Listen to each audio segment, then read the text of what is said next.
Hello guys അങ്ങനെ നമ്മുടെ ഒട്ടക സവാരി എല്ലാം കഴിഞ്ഞ് തിരിച്ച് ക്യാമ്പിലോട്ട് പോവുകയാണ്. നമ്മളെ പിക്ക് ചെയ്യാൻ വേണ്ടി നമ്മുടെ ഓണർ തന്നെ എത്തിയിട്ടുണ്ട് കേട്ടോ. പുള്ളി ഫുൾ വൈബിലാണ്. അങ്ങനെ ഇവിടെ സന്ധ്യ കഴിഞ്ഞു. ആകാശം കാണാൻ നല്ല ഭംഗിയുണ്ട്. ഇതൊക്കെ ആസ്വദിച്ച് ഇനി ഫുഡ് കഴിക്കാൻ പോകണം. അങ്ങനെ നമുക്ക് വേണ്ടി അവർ ക്യാമ്പ് ഫയർ ഒക്കെ സെറ്റ് ആക്കിയിട്ടുണ്ട്. ചില അറബീസൊക്കെ നമുക്കിങ്ങനെ ക്യാമറയിൽ ഫേസ് ഒക്കെ തരുന്നുണ്ട്. നിങ്ങളിപ്പോൾ വിചാരിക്കും ഇതിനകത്തുനിന്ന് എന്തുവാ ഈ എടുക്കുന്നീ കുഴിക്കകത്ത് എന്തുവാന്ന്. ഇതിനകത്താണ് ഇവർ ഈ മന്തി ഉണ്ടാക്കുന്നത്. മന്തിയും വെജീസും ചിക്കനും എല്ലാം കണ്ടോ ഇതിനകത്തിട്ട് ഇവർ ഉണ്ടാക്കുന്നത്.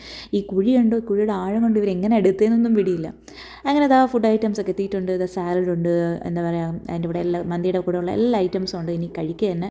അങ്ങനെ നല്ലൊരു ഡിന്നറെല്ലാം കഴിഞ്ഞ് നമ്മുടെ ക്യാമ്പിലുണ്ടായിരുന്ന എല്ലാവരും കൂടി ഒരു കുടിൽ ഇങ്ങനെ ഒത്തുചേർന്നിരിക്കുന്നതാണ് നിങ്ങളിപ്പോൾ കാണുന്നത്. ഞങ്ങളിപ്പോൾ ഈ സമയത്ത് അവർ ജോർദാനിയൻസിൻ്റെ അവരുടെ കഥകൾ കേൾക്കുന്നുണ്ട്, അവരുടെ ഹിസ്റ്ററി കേൾക്കുന്നുണ്ട്. കൂടെ അവരോടൊപ്പം ഇരുന്ന് എന്താ പറയുക, അവരുടെ ഒരു സ്നാക്സും പിന്നെ എന്താ പറയുക ഒരു തേയില വെള്ളമൊക്കെ കുടിച്ച് അങ്ങനെ നല്ല വൈബായിട്ട് പോയിക്കൊണ്ടിരിക്കുവാണ്.